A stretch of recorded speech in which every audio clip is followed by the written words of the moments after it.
All right, this lesson is meant to do together, your mom and dad and you, parents and players together, because it's so important for pitcher success for everyone to work together more than any other sport, because who's the one who has to catch?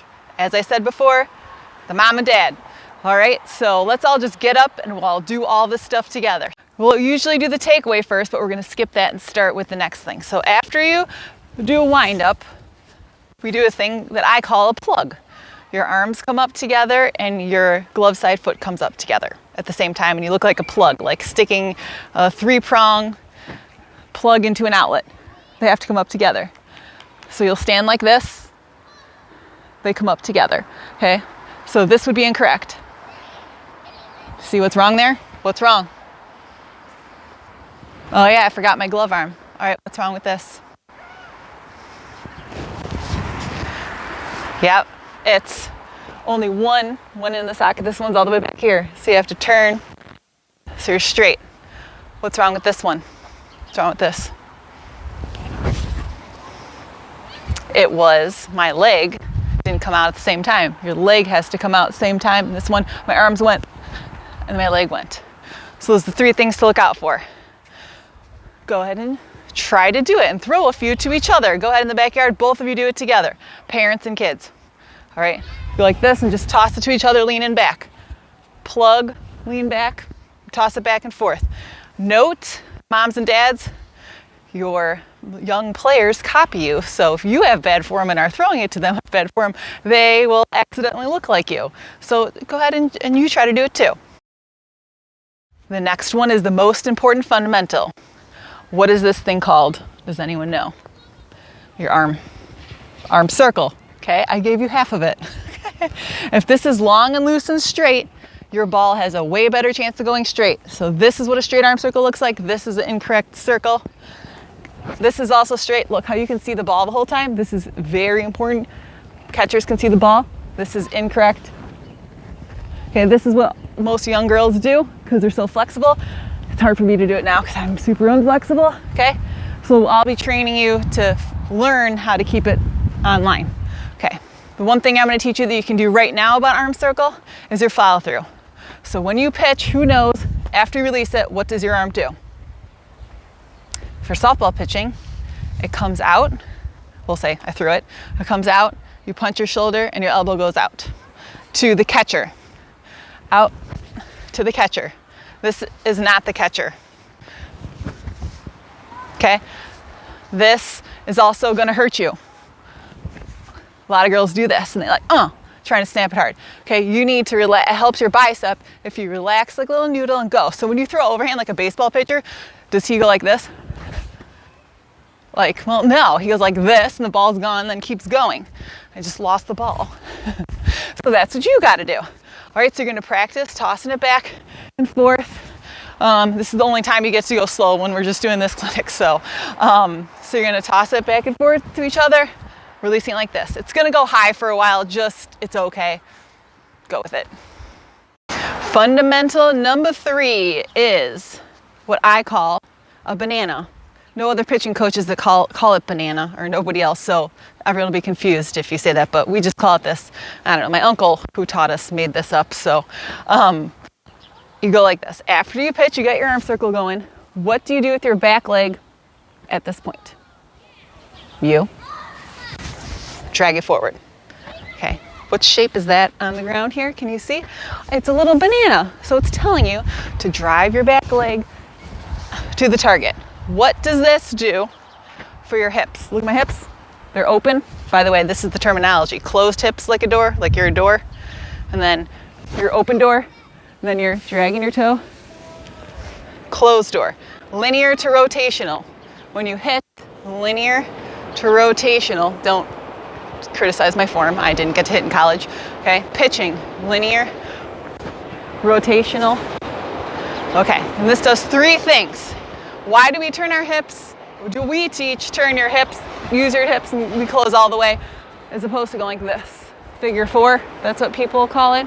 That's fine, you can be successful doing it that way. We teach, most people teach this because it actually helps your arm. If you follow your hips with your arm with your hips. It puts less pressure on your scapula labrum and you'll get less injuries.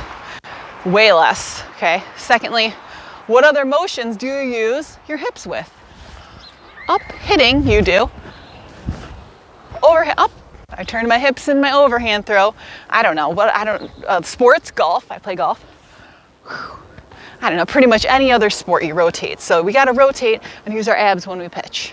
And the third, least important reason for your hips, using your hips and turning them, is that you're just in a good fielding position.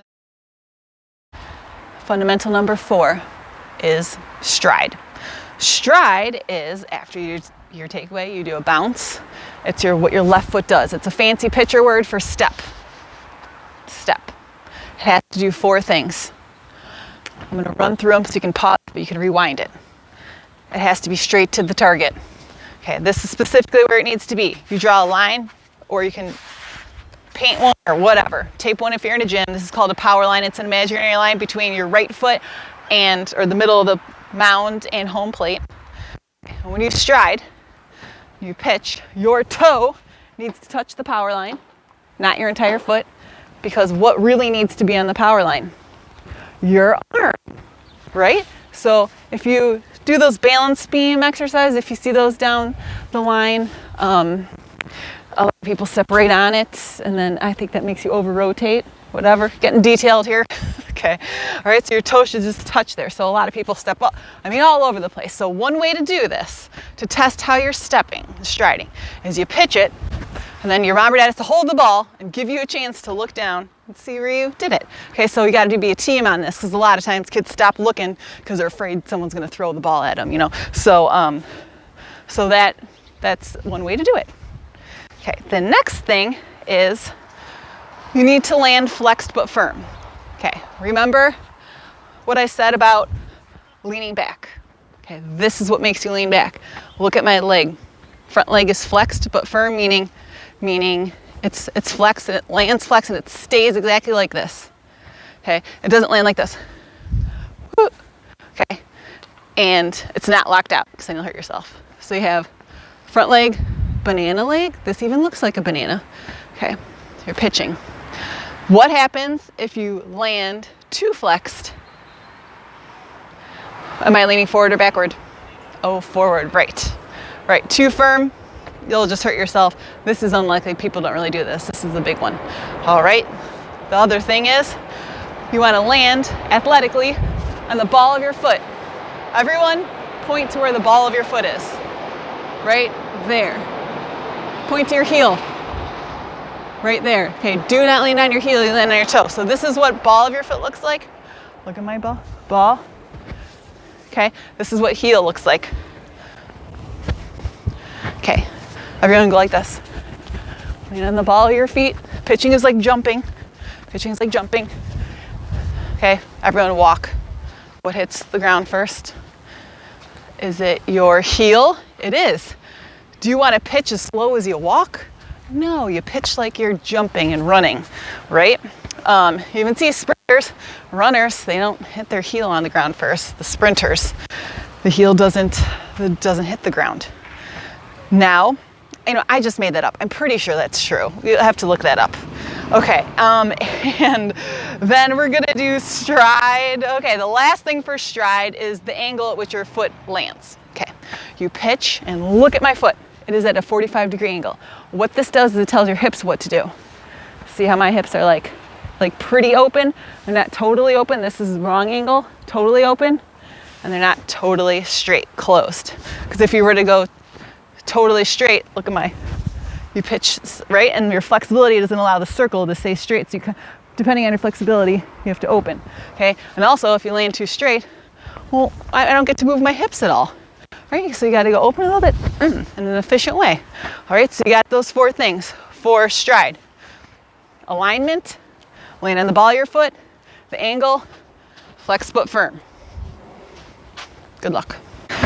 The last fundamental for your enjoyment is the takeaway or the wind up or the pre-motion. It's all means the same thing. All right, there's some new rules, so we'll go over them. Okay, you're going to start with your right foot, say you're right-handed, on the mound. I would put your front of your foot right there so you have something to push off of as opposed to your heel. Okay, then you put your left toe as a tip toe behind you. This is most of the rules allow you to start it back off the mount now. Like this. Your weight's on your right foot. Okay, so what you're gonna do is you're gonna be like a rubber band. Takeaways are like rubber bands. So you pull a rubber band back, you let it go, and the ball or whatever shoots out. If you pull the rubber band further back, it'll shoot out further. If you pull it back too far, it'll break. So keep that in mind. Hands at your heart also. Hands in your glove at your heart. All right, and you're gonna roll your back toe back. Your weight shifts back, which is the most important thing, and your toe comes up. So you have shifted your weight back. This, okay, this. When you lean forward like this, my weight is not on my back foot. It is still half on my front foot. So it's not effective. Okay. So shift your weight back, drop your arms back. This is the simplest way to go as opposed to leaning forward. Okay. As I said before, when you pitch it, are you supposed to be leaning forward or backward? Backward. When you teach kids to go ahead and get some extra momentum, let's add extra. When you teach 8-year-old that, like this, they give you extra leaning forward. So if I were you, I would just start with the simple thing, teach them to lean back, and as they get older and understand their body more, they can start adding extra momentum and bend. And it works really well that way. All right, so take away, both arms go back. A mistake is taking it back sideways, because then that messes up your plug. Or doing the one arm also pulls it back. If you can do a one arm and not pull it, change it, you're good to go. And I would just both arms. Some kids who have little crazy arms, I'll have them do the roll. Or they can do a roll, or they can go to the side, but look at my chest, it's still straight. Chest has to be straight, right? And that's your takeaway. And then from here, what's up next? Your plug. So to practice the takeaway, you just go back and forth. If I were you, I'd pick a takeaway, do it for an entire season, and then you can change it the next season. Do not change it every game because like you think that's the reason why your balls are going everywhere. Your balls are not going everywhere because of your takeaway or because of one thing. All right, so you just get the momentum going. Okay, and that is your takeaway.